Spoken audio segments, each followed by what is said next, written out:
Brian, of course, played Arthur Lucan in a very successful play with Maureen Lipman called On Your Way, Riley. On Your Way, yes, Riley. Yeah. It was originally going to be called On Your Bike, Riley, but we for stage purposes called it On Your Way, Riley, but everybody else still called it On Your Bike, Riley, because that's what he used to say anyway. On your bike, Riley. And one of those things that's quite interesting when somebody plays someone from history is how far they become sort of to like or I don't know, dislike, but you know, to be aware of that human being. And Arthur Lucan is obviously quite a complex human being with a rather sort of complex life, rather than simply just someone you went on and did every night. The difficulty, because Slim will be able to explain, because Slim actually came and saw the show, so he'll tell you whether or not it's any good or not. I did see Arthur when I was a young lad, a few times, and sometimes maybe not. It could have been his understudy, because there were occasions when Arthur said he wasn't feeling very well, and you go on, and Roy Rolland went on in his place and didn't announce it to the public. Now that's not something you could get away with today. But so I only saw him externally. I never knew Arthur as a human being, which obviously Slim does. And so what was difficult was when playing the off-stage character, because one could only guess. He's only seen once as himself in a film, when he plays Old Mother Riley and also plays himself. But that's no real clue to how he was as a human being, other than people like Slim who told us something of that actual human being. So in the end, one had to give the feel of Arthur a sort of hint of him, rather than a total impersonation of him. It was easier to do the externals, obviously, because a lot of other people did that as well. But we were very reliant upon people like Slim. And as I say, I may have got somewhere close to the Old Mother Riley on stage, but I was a total guesswork as Arthur. He seemed to me that he was a gentle soul who was much adrift in the world, and his real genius was his performance on stage. How would you use Slim? I think the incredible thing is that with Arthur, we have to remember that Arthur was a variety act. He went with the Clifton family and learnt his profession, and so everything that Arthur did was Arthur. You're going to see later on this afternoon a bit of Bridget's Night Out, and in my opinion that is Arthur at his finest, because that is purely Arthur Lucan. After that he was taken over and went into films. Going back to the show that was done at the Theatre Royal Stratford, I had the pleasure of going on the opening night, and I found that it was an extremely good show. The lovely thing was that though Arthur was brilliant, so was Maureen Lipman. She captured Kitty McShane. I'm fascinated by Maureen Lipman, to think of this young girl, she's not young anymore, but a lovely girl from Hull who is Jewish, who managed to capture this lovely Catholic Irish harridan of Kitty McShane, even to the staggering about on the tubes. She was absolutely magic. Absolutely. And I really believe that when I saw that show at the Theatre Royal Stratford, you probably only saw the television show. The stage show was 100% better than the television. But had it been produced by another theatre, or say somebody like the Palace Plymouth or one of those people, it could have gone to the West End. I really believe that. That's how good he was. He was absolutely brilliant. Could you just say a bit about your involvement, in case there's anyone in here that doesn't know Slim Ingram, how you became involved with Arthur Lucan? And I was working for... I first met Arthur Lucan when I was 11 years of age.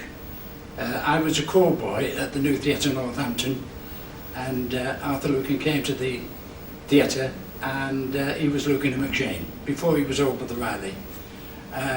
Kitty McShane was a person that you thought twice before you spoke to her. With Arthur, he spoke to everybody, and he was interested in my age and said, "What do you want to be?" And I said, "I want to go into the theatre." And he said, more strength to your elbow, you go on to do it. And I never ever believed that years later that I would have the pleasure of working with him. And I was working for Gaston and Andre, and we were looking for a new comic, and our agent was a man called Michael Lyon, who was also the agent to Arthur Lucan and Kitty McShane. And Michael said, what about Arthur Lucan? And Gaston went, you've got to be joking. And he said, she's left him, or he's left her. And after 10 minutes of chatting, Arthur came in from the next office and he came with us. And I was with him for 3 or 4 years of his life, and found him a charming man. I tried to explain in the dressing room before that if a man who is sweeping the road wins £75,000 on the pools, he does one of two things. He either puts it in the bank and forgets all about it, or he carries on sweeping the road. And Arthur became famous and could have been a millionaire but for Kitty McShane. And all he was interested in was carrying on. He picked his flowers, he enjoyed the wood, he liked painting, he did these things. He talked with his hands never stopped.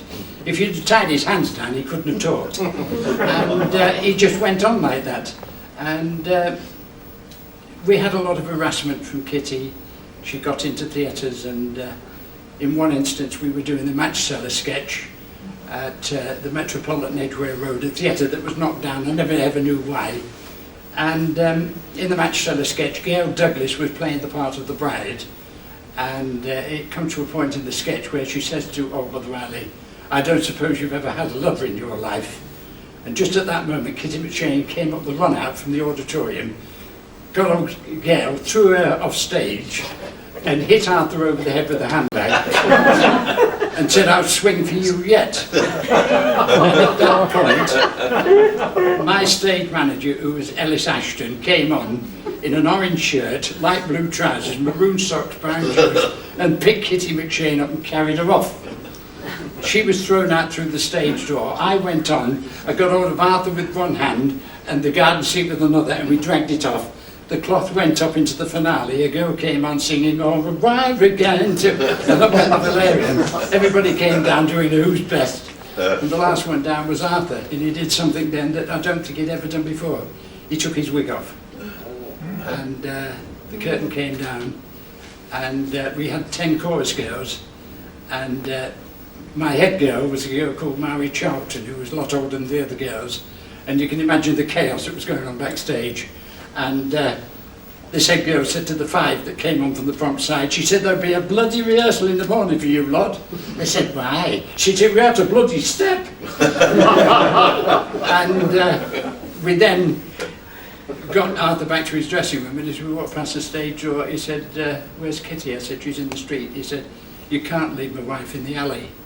And she came in and went into the dressing room, and I managed to get rid of Gaston and Andre and Miss Leddington, and finally got a taxi and put Kitty in a taxi, and she went off home. And Arthur went back to his sanctuary that night, which was the Savage Club. He was a member of the Savage Club, and that was the one place that women couldn't go. I don't know whether you can go now, but you couldn't go in those days. And Arthur went there to protect himself. But a lovely man, you know, he had one big advantage in life. The big advantage with him was that when he came out of the stage door, nobody knew him.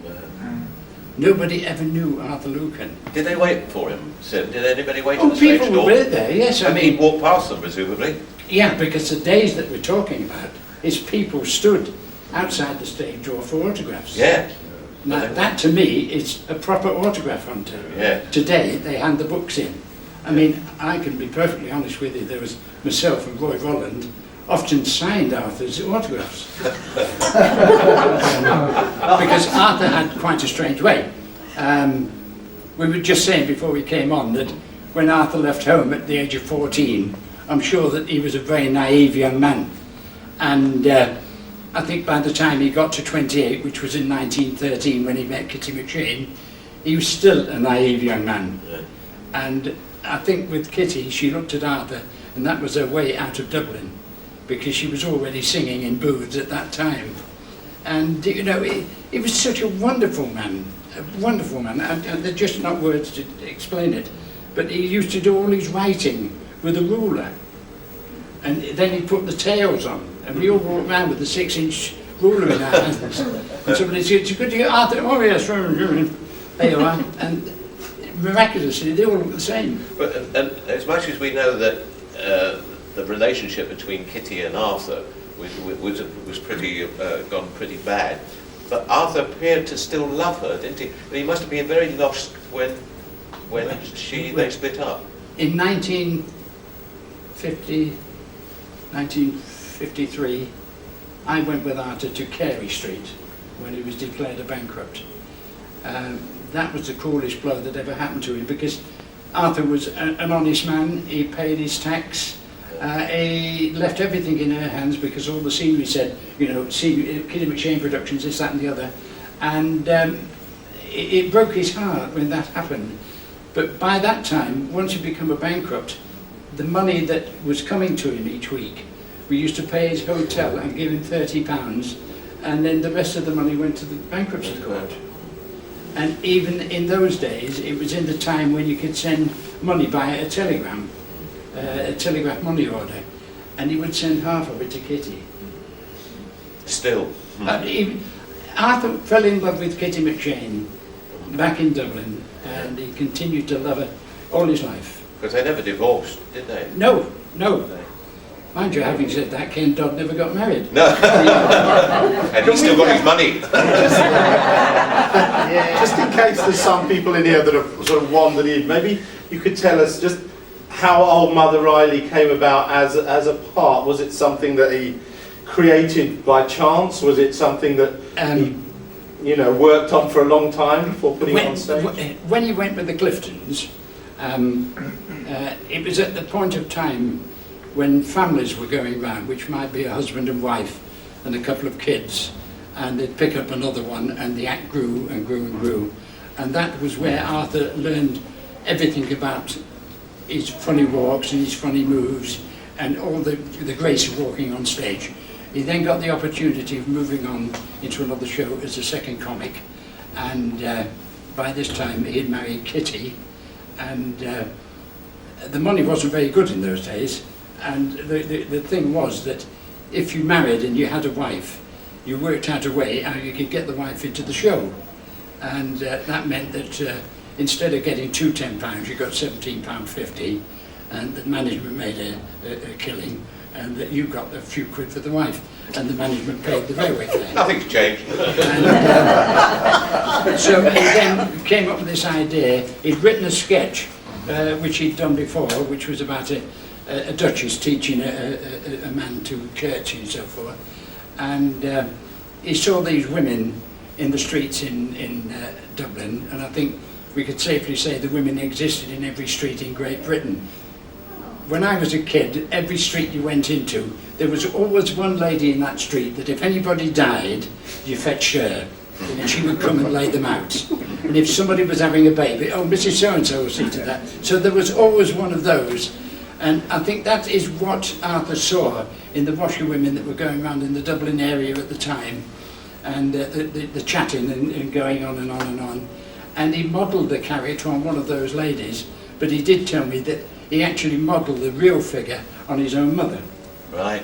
And I did see a photograph of his mother, and she had the long skirt on and rather a nice cape, which was obviously the Sunday cape, with the cowpat hat, and the hair was tied back behind the back, and that was on with the rest. The extraordinary thing is that because it was called Old Mother Riley, which is obviously an Irish name as well, and because of his association with Kitty, we made it Irish, but he never played her Irish, did he? He always had his own Bostonian accent. He still did it his own way. Yeah. And of course, though we're sitting here celebrating Old Mother Riley, Old Mother Riley didn't start happening until 1938. Right. It was when they made the first film. The fact was, the shows that they did, they were doing sketches between each other. So there was only two people. It was mother and daughter, and that's all it was. Yeah. So when Con West wrote the first show, and there had to be people like yourself, actors, we've got to call him something. Yeah. So he named him Old Mother Riley. And when it came that the film was finished, what are we going to call the picture? Old Mother Riley. It was an immediate success because it didn't have all the fanfare of West End presentations, and it was a big success. And they made a second film. What should we call that? Well, Old Mother Riley. So everything was Old Mother Riley MP, Old Mother Riley, and it went on and on from there. Yeah, yeah. An incredible situation, really. Yeah. And were you there, Slim, at that night in Hull when he didn't go on for the second half of the show? Were you with him at that time? He didn't go on for the first half of the show. Right. We played Barnsley, the Theatre Royal Barnsley, which is a theatre that's no longer there, and he had a Hillman Minx, and I used to drive him. So we didn't leave Barnsley much before 12 o'clock, 12:30, and meandered over to Hull. We didn't have any motorways, and we went down leafy lanes, and you could be driving along and go, stop! And you would think somebody would run out, I want to pick some flowers, and he'd go and pick those flowers. And I took him into the hotel and went back and had dinner with him that night. And he came into the theatre about 2:30, and in this particular theatre, which sadly is not there anymore, but we do have some postcards on sale of the Tivoli Hull. When he came into the theatre about 2:30, I was painting the finale rostrums. It was something we always did, so it looked nice and clean. And there was a film being shown, because they used to show French films in the afternoon. They weren't dirty ones, but they had the words underneath. And if it got a bit risky, you could see the audience like that trying to look behind the black bit. And he came in, and that afternoon he got made up quite early, and he put his grandad vest on, and his white stockings, and his bloomers, and his boots, and the last thing on, of course, was the plastic note. Came out on stage, everything all right, fine, and he went round nearly every dressing room in that theatre and said hello to people in the company, something that he had never, ever done before. Whether he saw something that was going to happen, I don't know. Anyway, we started the show, we did the overture. Dmitry Zhakalov was our musical director, and the girls' routine, which was the Florence Whiteley dancers, they came on and did a dance with shillelaghs, and Arthur stood in the working corner with me, and I looked out and said, watch the footlights, Arthur, the trough's a bit steep. And he said, don't worry about me, Chuck. And I turned to give a cue, and he fell to the floor. I said to the stage manager, bring the curtain down, picked him up and carried him into the dressing room, and the police surgeon was at the door, and he came in and pronounced him dead. It was that simple. What a lovely way to go. There's a lot of people that have died like that, Tommy Cooper, Eric Morton. I think I'd like to go the same way. But not now. Not the air and the We've got another show to do. And you see, the show had to go on. There was a reason for the show going on. It wasn't because there was an audience in there. It was because we didn't want to give them the money back. That's what the show went on. And we rang the curtain down, the house lights went up, a gramophone record was put on. I grabbed Frank Seaton, and we didn't have an understudy, you see. The understudy that we'd had for many years was Roy Rolland, who people couldn't tell them apart. And when we started doing this show, the person that owned the show said, how many times did Roy go on last year? I said, 4 or 5 times at the most. He said, £17 a week, expensive insurance, will not bother. And so we didn't bother, and the show started, and I said to Jimmy Gaston, we've got to have an understudy, so he said, we'll pick one. And I looked around the company and went in to see Frank Seaton, who was playing one of the crooks in the show, and he agreed. And I don't think we had more than 4 odd rehearsals on a Monday. And I'm very happy to say, ladies and gentlemen, that we've got Frank Seaton with us. He's in the audience. Would you like to stand up and take it?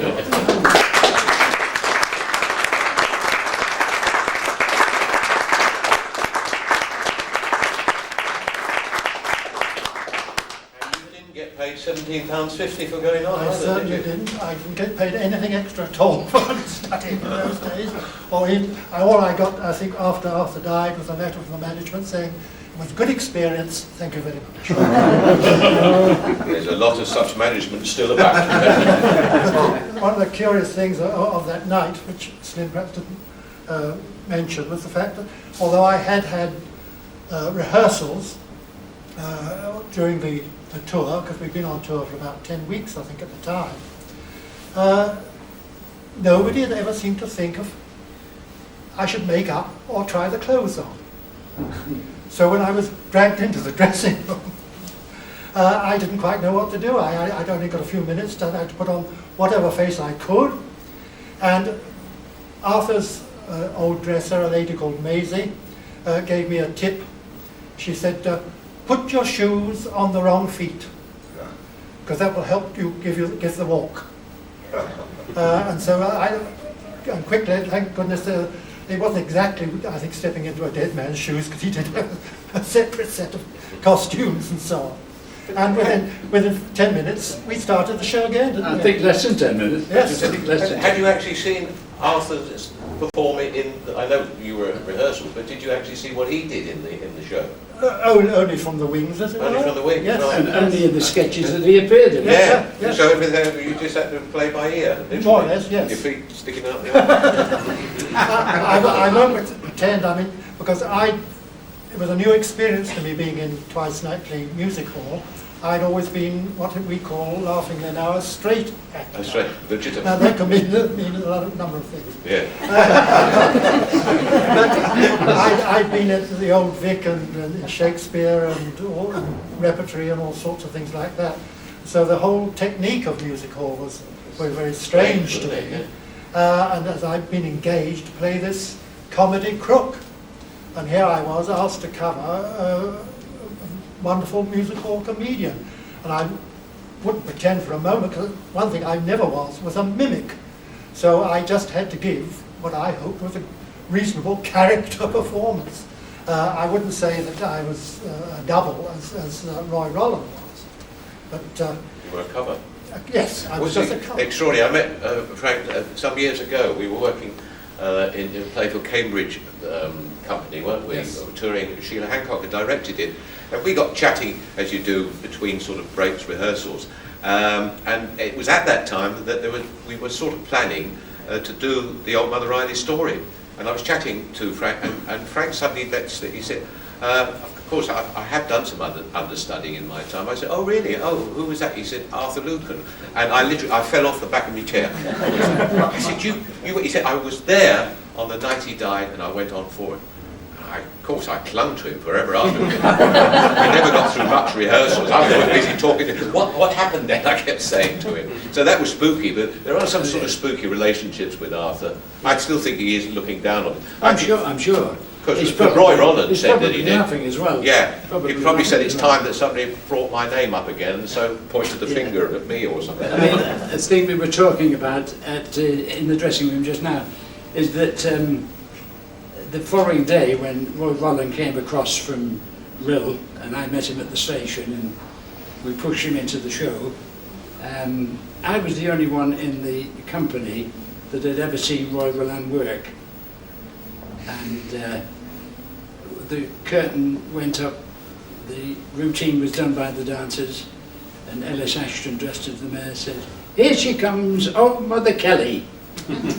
And when Roy came through the door, the orchestra stopped playing, they all stood up and looked on stage. The chorus girls had tears in their eyes. It was just like a reincarnation. I mean, like you were just saying earlier on, sometimes that Arthur would be a little bit past it at the interval, and Roy would go on in the second half, and nobody knew. Nobody knew. It's crazy. You couldn't do that today, could you? I doubt whether anybody could give such an impersonation of somebody. Something like Lily Savage today.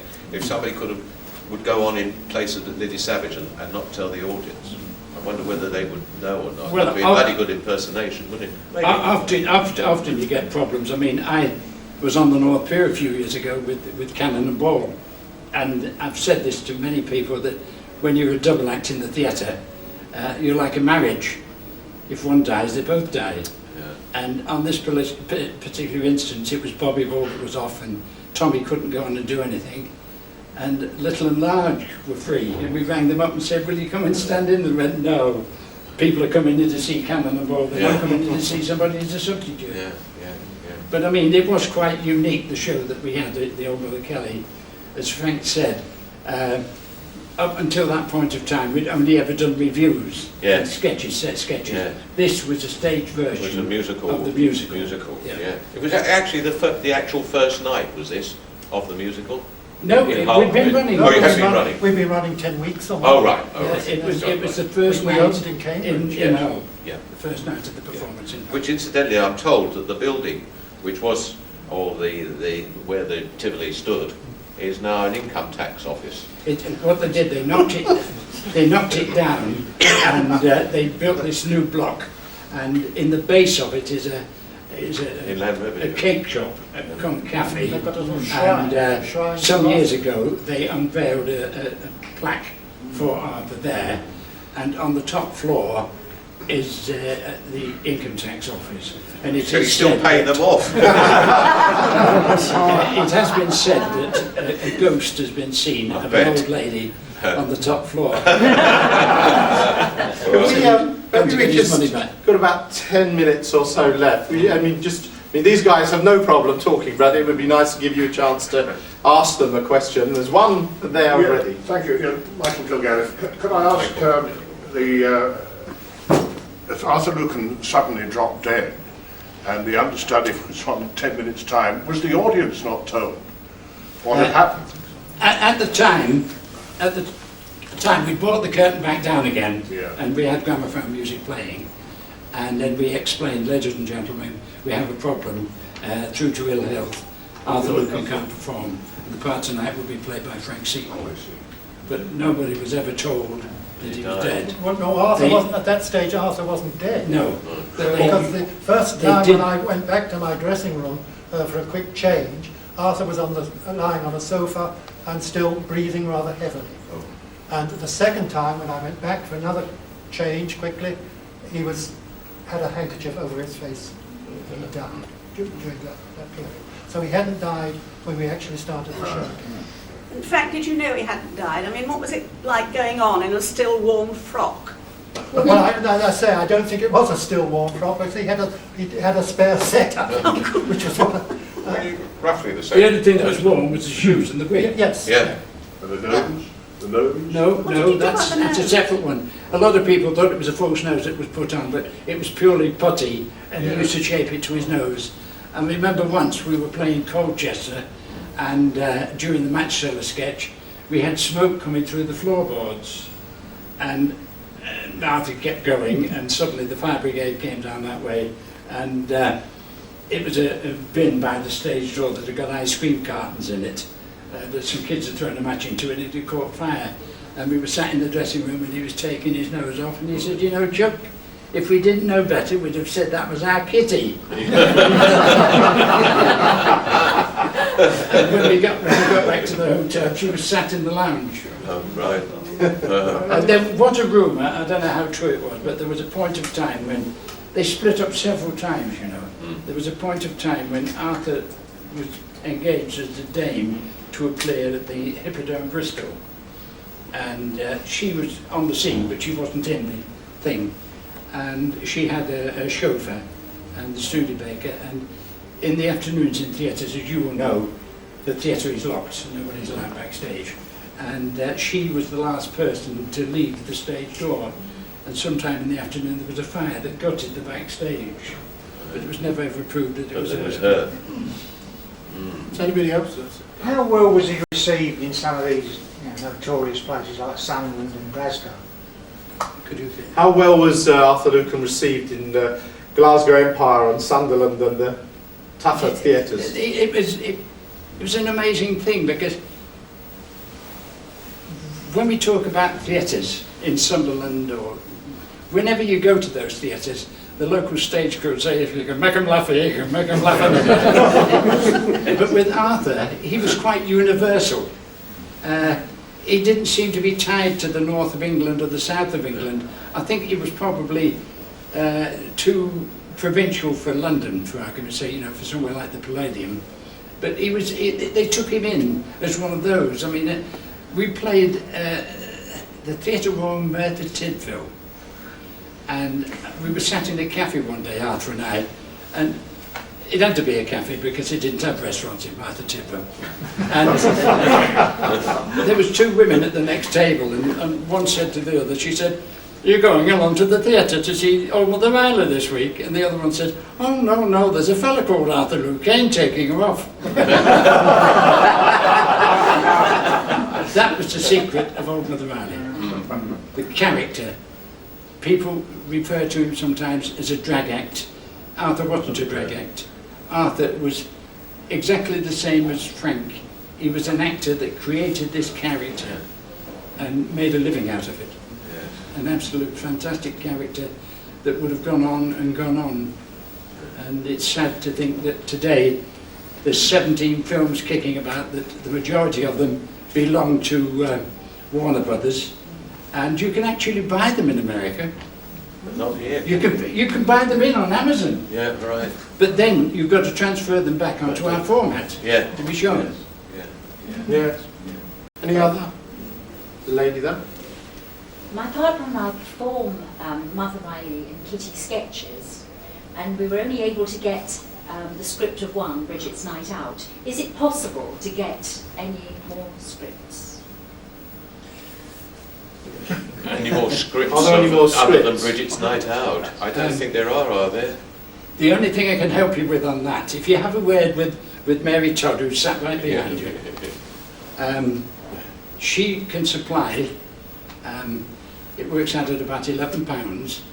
It's a CD, and in 1940-41 he made 5 records for Columbia on 78s.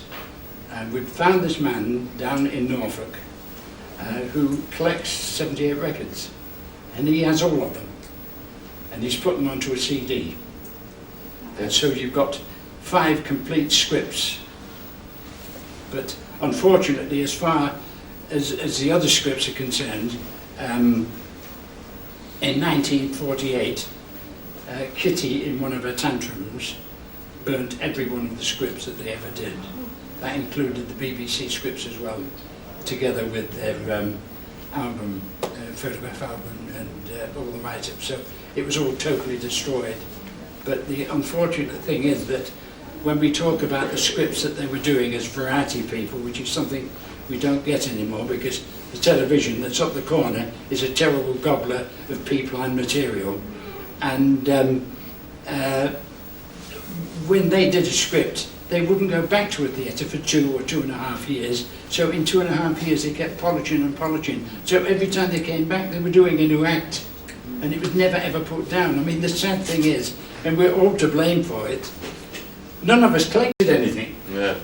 It was stuff that's memorabilia now, and we just threw it away. I mean, I managed to acquire a box office card. Now, a box office card, Malcolm's got some on display in this building, in lovely frames, and he told you what was on at the theatre. Now, the first reason for a box office card was to advertise the show, but the most important reason for a box office card was you used to turn them over and you wrote the lighting plot on the back. And I acquired one of Danny LaRue down at the Ritz in Yarmouth, and on the back is the lighting plot. I mean, that is why about the sketches. Up until 1968, they would have had to be registered with the Lord Chamberlain.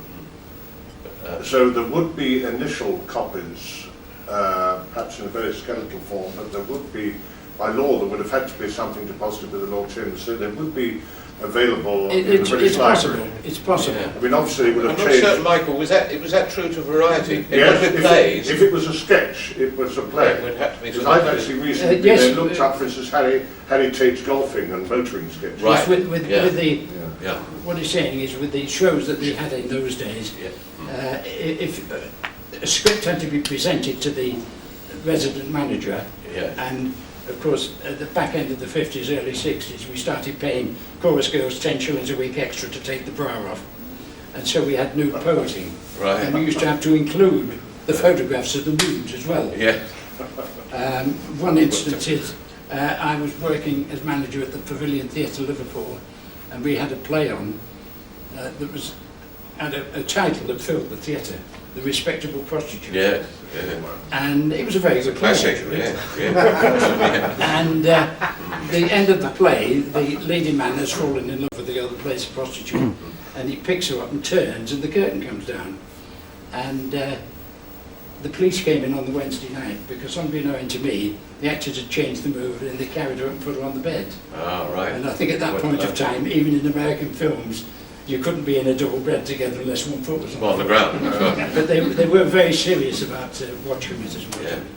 But it is good. I mean, we just sort of come to an end. We just have one more. Yeah, Slim's mention of show cards, Terry Lomas, British Musical Society. I brought along from the Society's extensive collection of show cards. There's no lighting plot on the back of these. We managed to find two that are actually quite interesting. The first one is a flyer which shows Lucan and McShane at Middlesbrough in 1938. So there's a little flyer there. You know, people just throw these things away, didn't they? Yeah. Dreadful thing. Yeah. But we've got two here. It's rather intriguing because it's where they're doing things separately.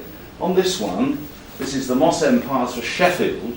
We've got a riot of fun and laughter. Kitty McShane presents old Mother Riley and her daughter Kitty, and this is dated 1958, 4 years after Arthur That was Lucan's Royal death. Land. That was Royal Land. Yeah, but there's no mention of him on it. Oh, No. There's no mention of him on the bill at all. No, but that was Royal Land. Doing the old mother thing. Right. Now this one is 1952, when of course they separated. Arthur Lucan, old Mother Riley, going gay. Couldn't say. And Roy Roland's name is there, That's right. amongst the wines and spirits, right at the very bottom. So, fortunately, these have been preserved. They've all unfortunately got little punch holes at the top, because these, I think, were the file copies from the Moss Empire's advertising department, and they came to us with these very nasty, rusty things at the top and lots of bits of string. So, Yeah, I've actually, and hang them up. I've got that. So, I've actually got that card. yes, oh, right. I've got that one, Yeah. yes. So, I mean, the rest of your cards, it would be lovely to let Nick Charlesworth have a... yes. Well, he's borrowed some of our things to reproduce. Because at the moment, we've got in the room, you know, Nick Charlesworth Yeah. postcards that he sells. We've got some here today, and he's done a line drawing of the Tivoli Theatre Hull with the cast on the canopy, Right. which Thank you. might be of interest to you. So we have got a large collection of these, and we have got a number of them that feature Arthur Lucan and Kitty McShane. I'd love to come and see them. Yes, indeed. Let's see them later. Thank you. Well, we'll just sort of come to an end. There's just a couple of questions, because one that I had and one to finish with. But from the things that people have been saying, I mean, and certainly for someone like me who knows the story but very little of detail, is there a redeeming feature in Kitty McShane? Because she's going to be in this show today. So poor actors, and Maureen Lippman had to find something you Maureen could... Islam said, what's a good Jewish girl doing playing an Irish Catholic? And she said, surely there must be something nice to be said. And all the people she spoke to, there was about 3 seconds pause, and they all said almost in one voice, she was a bitch. And that's the only word that anybody's ever... Slim's never said anything else about her. No.